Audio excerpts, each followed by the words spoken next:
If you're a business owner or business leader in a high growth company, then you know the rate at which you can grow and scale operations is directly proportionate to the amount of problems you can solve and how quickly you can solve them. And that's a well-known fact amongst massive organisations like Microsoft and Amazon.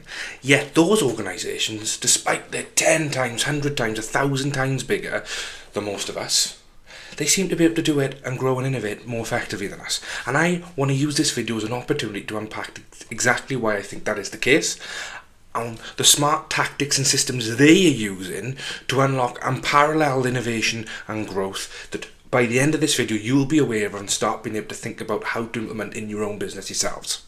My name's Joseph, and over the last 12 years I've had the privilege of working within business operations in a multitude of phenomenally forward-thinking, innovative organisations, from multi-billion pound companies all the way through to small £100,000 turnover companies, and it has been a wild ride. And most importantly, over the last couple of years, I have gone deep on how organisations are migrating and adopting AI systems into the business to revolutionise how they operate in a way that I personally have never seen, and I'd argue has been more impactful and more effective than the move from the written letter to the fax machine to the email. In this video, I want to talk through the common problems with growth as we see it today, the traditional way that businesses use to scale and grow, and the two main levers that they pull, and how uncovering a third one that forward-thinking organisations are using to grow in a way that is just completely unparalleled and unmet. I want to first off start by defining something called operational capacity. And I know many of you know this, but just so we're clear moving forward through this.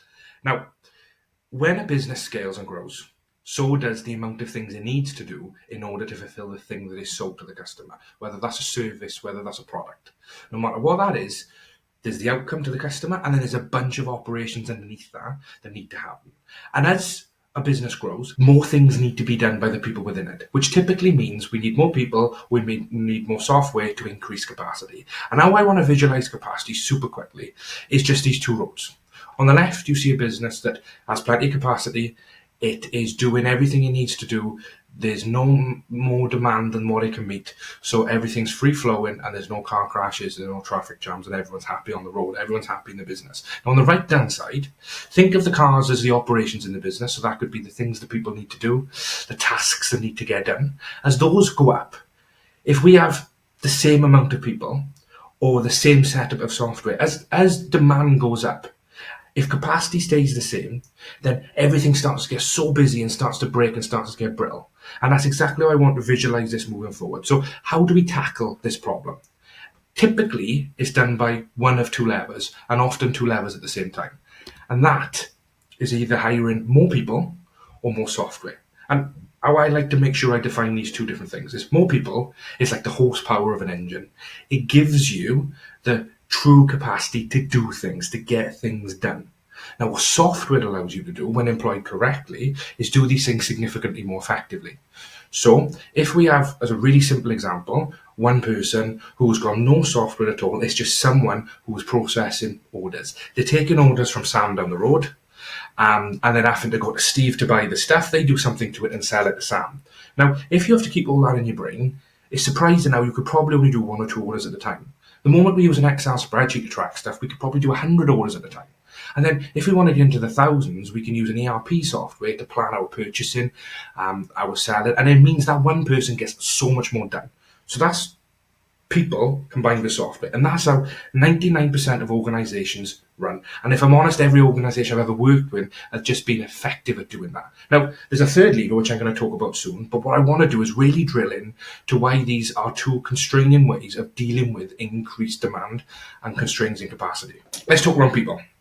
Really quickly. People are amazing, but with people comes problems. So when we need more people, we need to hire people. So we then need someone to manage the people, or we manage them themselves. And the time it takes to manage those people takes time. And that time is a cost. That's a cost away from fixing the other problems that you have, or the more growing body of problems that you have. Equally with people, we need to train them. We need to build processes. We need to look after them. They're going to have sick days. Also, there's a risk of not employing the person that can do the job correctly. Because when a business begins, especially when it's small, you might have one person doing everything. the single entrepreneur doing everything. And as it grows slowly, you might have a couple of founding members of the business who seem to wear 10 hats each, who all do the same range of jobs. And as it grows, that's unrealistic. So we have to start employing people and becoming more specific to singular roles. And as it grows, we have the pains then of putting that structure in. So with people comes pain. They're phenomenal, they add so much value, but there is pain to people. Now, the second option is system software. There's all these different software packages. Now, when we first start off, we might not need much software, but quickly as businesses grow, we can use software to do things that people may be not as great at, or unlocks a huge amount of efficiency. Now, the problem is with software, we tend to meet a problem or a desire and then find a bit of software or tool that fixes that problem. So as you'll see in a couple of slides' time, that presents its own problem in itself. Things like data being everywhere, not being able to understand how one thing flows into another. And the bigger the organisation gets, the more disjointed this data gets, and the more different systems people are working in and out of. And ultimately, software is a cost too. So what I want to quickly do before we move on is link back to our Amazons and Microsofts, because I truly believe this. Most organisations, when we're talking about their operational capacity, their ability to do things and get things done, we need to define work in two ways. Work that drives operations and work that drives innovation. And most organisations are full to the brim of work that drives operations. So think of that as the work that's needed to just do the day-to-day, to keep the wheels turning, to keep the cogs turning in the business. That is getting the business done. It's working in the business rather than on the business. Work that drives innovation, and organisations who make sure there's innovators and time to innovate are the ones who can look and go, is there a way of doing this better? Because I'd make an argument. I would argue that most businesses grow to meet the problems they face head on and keep pushing and keep pushing and keep pushing. And the way they're structured and set up from a costing perspective really limits that ability to innovate. So think about that. Your business, is most businesses, simply just firefighting, staying alive, dealing with what's coming as it rolling with the punches, rather than putting time to work that drives innovation. And it's not a criticism. In fact, this is my plea for you to look through this and really investigate how these companies are making systems that allows them to take people out of the work that drives operations and systemize that to allow for time to work that drives innovation, exactly like the Microsofts and Amazons of the world. It's less so of broken people, it's more of that broken system. You have the software, that can be ERP, it can be a CRM, it can be anything, it can be a tool. And you have the people that do the work, that communicate. And those two are the main core components of a business. But then all the processes, our human being might use a piece of software, then speak to another human being, then speak to a customer, then update this piece of software, then this machine might go pick something or make something. That is the system of which the business works. And that is typically the thing that never gets innovated on, because everyone's stuck in operations rather than innovation. And that is what I like to refer to as a broken process, or a broken chain, a broken link. I look at businesses like patchwork quilts and systems, operational systems and processes like a patchwork quilt. Strange analogy, I know, but let's just break it down really simple. When a business starts, it might need a new salesperson. So we employ a salesperson. It's very much reactive. And then as it grows, we might need a buyer. So we'll have a buyer. And then we start making more of our own stuff. So we might need a machine. And then to run that machine, we might need an ERP system to manage everything. And then, we need email to communicate with everyone. And we buy bits and bits and bits as we go. And they all fabricate together like a patchwork quilt. And what I want to think about is turning that patchwork quilt into a perfectly remade, woven, beautiful blanket that's been designed purposefully just for your business or for whatever your function is in your business, rather than having this patchwork quilt whereby we just have bits added on and added on and added on, then none of it really works together and everyone's siloed off doing things that perhaps they could be doing cohesively together. And that is what I refer to as a smart operational system. It's a system that understands how your business works, knits together your software, knits together your data, and where possible, removes the legwork out of the operational work. It frees people of that so they can spend time innovating. And it's by linking things together. It's the glue that can glue this software package to this software package so we can see all this data together. And then if something happens here, we can communicate this to the right person here. And no one has to watch that because it's watched for you. So there's no dipping, dabbing out of things and answering questions in and out of email. It's one source of truth, one system that's built for you company and your processes. And that's exactly how companies like Amazon and like Microsoft are scaling. You've probably seen it in the news, and it's sad in some ways, the amount of people that's losing their jobs. But this is freeing up all of those wages for systems like this in order to allow them to innovate and create the technology and the things that ultimately as consumers we love of them, both those companies. And that's what enables them to do that. Now, what I'm not suggesting is to replace people with systems. Instead, I'm suggesting to give people the time back to innovate, to build value in the company by essentially not having them do work they don't need to do. We wouldn't go back in time and start making clothes by hand or making cars by hand when we can have machines to make them at far more efficient, high capacity ways. And that's exactly what I'm suggesting here. So this concept of build, don't buy. Now, traditionally, business grows, we face some constraints. Right, we need to hire a new salesperson. We need to hire a new admin person, especially admin stuff. The idea behind build, don't buy is, can we build a system? Can we build even just a process? Can we build something that works for the business, like an employee, but scales and functions and operates as effectively, as scalable and as efficient as software? The answer is yes, if we know what the capabilities are and the opportunities are when it comes to smart systems, smart AI-driven systems. So what I want to go for is, if you are going to employ someone, if you're facing a constraint in the business, or if a customer's asking for something that you, at this moment in time, maybe can't afford to provide them because it requires new kit, it requires a new person, it requires new software, is there a way of building this? And the answer is very much likely yes. So it's shifting the thinking of, how can we invest in a company, own a system that works like people, scales like software, and instead improves the sort of incumbent value because it's something we own. Because when you buy or rent, you basically go into a company that's got a piece of software, they own the IP, they've solved the problem, which makes it beautiful when you don't know how to solve these things. But you're essentially renting their real estate space, you're renting their house, you're giving them money for the service they're providing you. But instead, when you build a house, not only is it designed for you, your needs, but it's something you own. It is an investment, and it's improving the value of the company because you own a system that does things that none of your competitors do or have to pay tenfold for.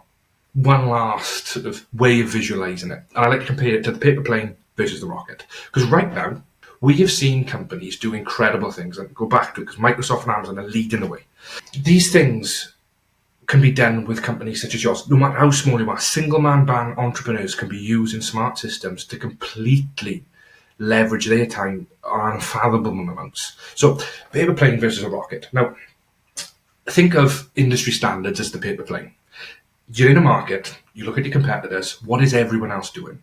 What systems are they using? What processes do they follow? What technology stacks do they have? Probably everyone roughly has the same operational scope in terms of the bits of tech that they can use, that they can just go out and buy. And it doesn't make sense, really, to, if you're a manufacturing company who make tables, then you wouldn't be building your own software systems. That's not your core IC, it's not your core IP. So you haven't got that infrastructure. It makes sense to go buy something. But with the way in which we can now build systems to wrap around that software, perhaps there's elements of it that can be improved. Perhaps there's elements of your process that can be made better. And what I'm trying to say is, you've got the same materials. And if you have the same materials as everyone else, the only difference is that perhaps, we've still got the same paper, so everyone makes paper planes. If you're a bigger business, you'll have a bigger paper plane. If you're a smaller business, you'll have a smaller paper plane. But if you have the same resources, you can only make a paper plane. The moment you start planning and building systems and unlocking bespoke systems, you can build a rocket. Because with a rocket, it requires planning. It requires going out and understanding the different specifications of what we need. And you'll go a lot further and a lot faster with a rocket compared to a paper plane. But the difference being is we have to think outside of the box. And right now, there's that opportunity of, there's rocket materials out there, and there's the opportunity to use a rocket. It's just we need to understand how and why, and invest in that in the short term to get the benefits long term. I understand the pain of knowing that a team of 2 or 3 people is now doing the job of double, triple what they used to do because the business has grown but hasn't invested in the infrastructure correctly, or is not profitable, or haven't got the cash flow to.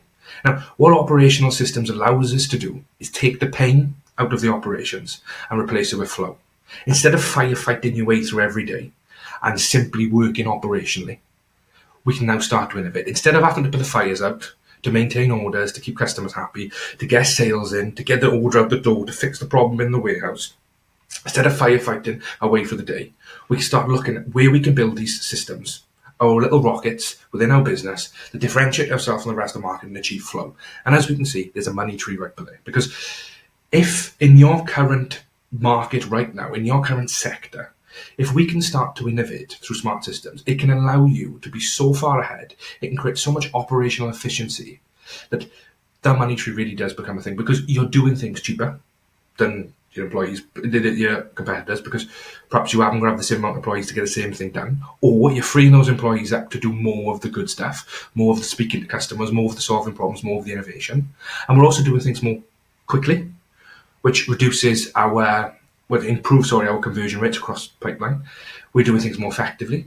We're being able to do things that we couldn't have done before because we didn't realise that technology was available. So if any of this is interest you, feel free to comment below and we can have a conversation about it. Now, in my next video, I understand these previous videos have been introducing this topic of smart systems and using AI to completely transform operations. And it's something that is just going to grow and grow and grow and grow because the best organisations in the world are doing it.